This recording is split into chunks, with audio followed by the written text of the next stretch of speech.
So I'm going to read Caps for Sale with Kaya. It's okay. She's still a little shy. All right, you ready? I'll put you down. All right, Caps for Sale. I remember reading this book when I was a kid. This is the front of the book. This is the back. It says, Caps for Sale, a tale of a peddler, some monkeys, and their monkey business.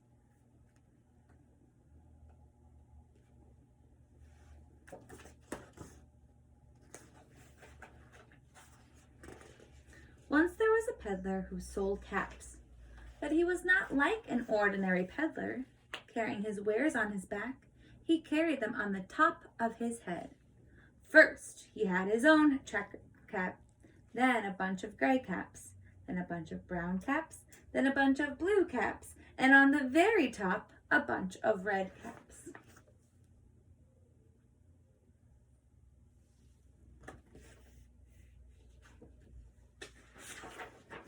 He walked up and down the streets, holding himself very straight so as not to upset his caps.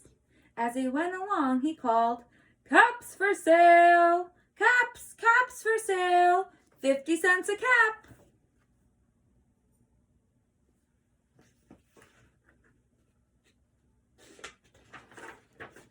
One morning, he couldn't sell any caps. He walked up and down the street. He walked up and down, calling, Caps, caps for sale, 50 cents a cap. But nobody wanted any caps that morning. Nobody even wanted a red cap. He began to feel very hungry, but he had no money for lunch. I think I'll go for a walk in the country, said he. And he walked out of town slowly, slowly, so as not to upset his caps.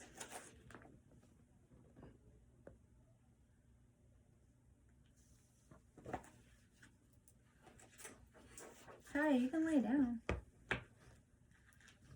Lay down. He walked for a long time until he came to a great big tree. That's a nice place for a rest, thought he, as he sat down very slowly under the tree and leaned back little by little against the tree trunk so as not to disturb the caps on his head. Then he put on his head to feel if they were straight. First, he checked his own cap, then the gray caps, then the brown caps, then the blue caps, then the red caps on the very top.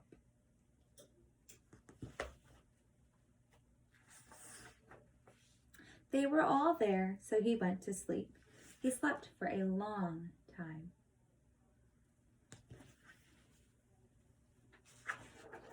When he woke up, he was refreshed and rested. Uh-oh. Do you notice something?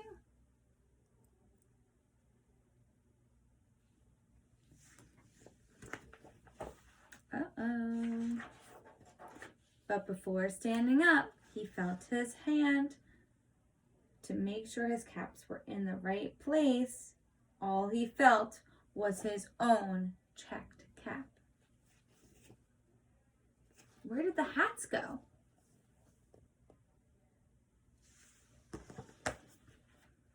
We'll have to find out. He looked to the right of him, no caps. He looked to the left of him, no caps. He looked back of him, no caps. He looked behind the tree, no caps.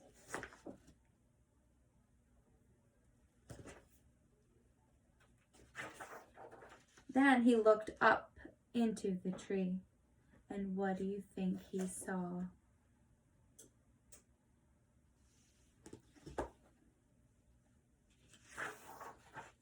On every branch sat a monkey. On every monkey was a gray or brown or blue or a red cap.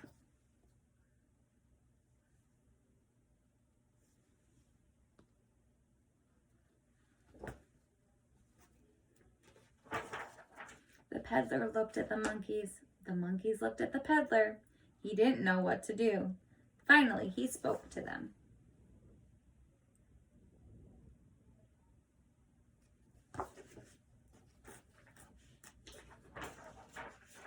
"You monkeys, you," he said, shaking his finger at them.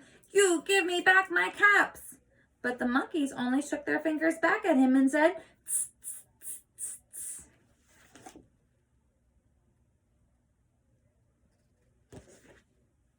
Monkey see, monkey do.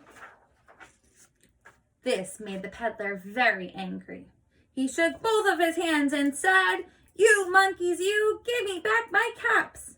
But the monkeys only shook their hands and said, "Tss, tss, tss."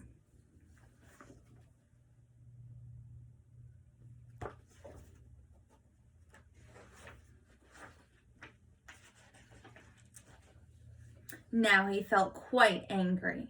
He stamped his foot and he said, "You monkeys, you, give me back my caps." But the monkeys only stamped their feet back at him and said, "Tss, tss, tss."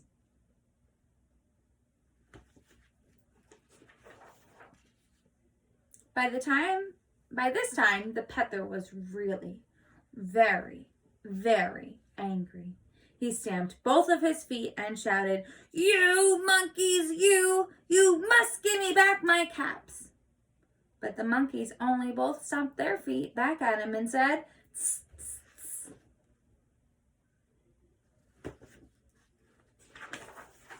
At last, he became so angry that he pulled off his own cap and threw it to the ground and began to walk away. What do you think the monkeys will do?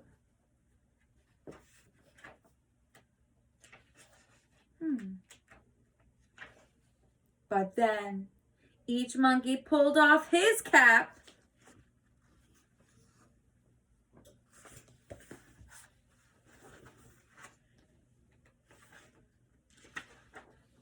and all the gray caps and all the brown caps and all the blue caps and all the red caps came flying down out of the tree.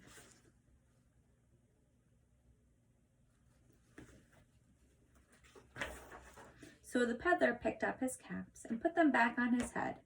First his own checked cap, then the gray caps, then the brown caps, then the blue caps, then the red caps on the very top.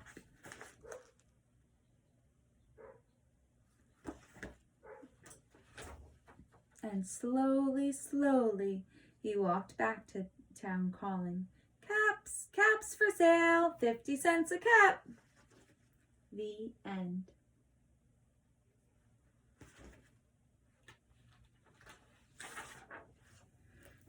Thank you for watching and listening.